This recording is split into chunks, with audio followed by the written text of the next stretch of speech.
ವೇಮನ 15ನೇ ಶತಮಾನದಲ್ಲಿ ಆಂಧ್ರ ಪ್ರದೇಶದ ತೆಲುಗಿನ ಶ್ರೇಷ್ಠ ವಚನಕಾರ, ಕವಿ, ಸಮಾಜ ಚಿಂತಕರು, ಮಾನವ ಕುಲದ ಏಳಿಗೆಗಾಗಿ ಶ್ರಮಿಸಿದವರು.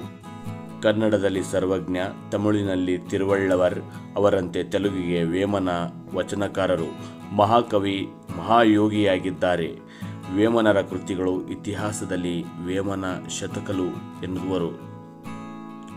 ವೇಮನ ಕ್ರಿಸ್ತಶಕ 1421ರಲ್ಲಿ ಆಂಧ್ರ ಪ್ರದೇಶದ ಮೂಗುಚಿಪಲ್ಲಿಯ ಕೋಮಗಿರಿ, ವೇಮಭೂಪಾಲ ಮತ್ತು ಮಲ್ಲಮಾಂಬೆ ಎಂಬ ದಂಪತಿಗಳ ಮಗನಾಗಿ ಜನಿಸಿದನು. ವೇಮನ ಹೆತ್ತವರಿಂದ, ಒಡಹುಟ್ಟಿದವರಿಂದ, ಸಂಬಂಧಿಕರಿಂದ ಅನಾಧಾರಕ್ಕೆ ಗುರಿಯಾಗಿ ದುಶ್ಚಟಗಳ ದಾಸನಾಗುತ್ತಾನೆ. ದುರ್ಮಾರ್ಗದಿಂದ ಅತ್ತಿಗೆಯಾದ ಹೇಮರೆಡ್ಡಿ ಮಲ್ಲಮ್ಮರವರ ಮೂಗುತಿಯನ್ನು ಅಡವಿಡುತ್ತಾರೆ.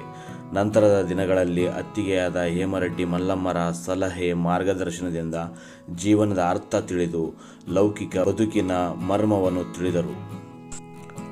ಜೀವನದ ನಗ್ನ ಸತ್ಯವನ್ನು ಅರಿತ ವೇಮನರು ತಾನು ನಗ್ನನಾಗಿ ಅಲ್ಲಿಂದ ವೈರಾಗಿಯಾಗಿ ಹೊರಟು ಹೋದರು. ಮುಂದೆ ತಮ್ಮ ಸಾಧನೆಯಿಂದ ಮಹಾಯೋಗಿಗಳಾದರು. ವೇಮನ ಅವರು ಅನೇಕ ಕಾವ್ಯ ರಚನೆ ಮಾಡಿದ್ದಾರೆ. ಆತ್ಮಶುದ್ಧಿ ಇರದ ಆಚಾರವೇತಕೆ, ಮಡಿಕೆ ಶುದ್ಧಿ ಇರದ ಅಡಿಗೆ ಯಾತಕೆ, ಚಿತ್ತ ಶುದ್ಧಿ ಇರದ ಶಿವನ ಪೂಜೆ ಏಕೆ, ವಿಶ್ವಾಭಿರಾಮ ಕೇಳುವೇಮ, ಶಾರ್ವರಿ ನಾಮ ಸಂವತ್ಸರ ಶ್ರೀರಾಮನವಮಿ ದಿನದಂದು ಇಹಲೋಕ ತ್ಯಜಿಸಿದರು. ಆಂಧ್ರ ಪ್ರದೇಶದ ಕಡಪ ಜಿಲ್ಲೆಯ ಕದಿರು ತಾಲೂಕಿನ ಕಟಾರುಪಲ್ಲಿಯಲ್ಲಿ ಇವರ ಸಮಾಧಿ ಇದ್ದು ಪ್ರತಿ ವರ್ಷ ಜಾತ್ರೆ ನಡೆಯುತ್ತದೆ. ಧನ್ಯವಾದಗಳು.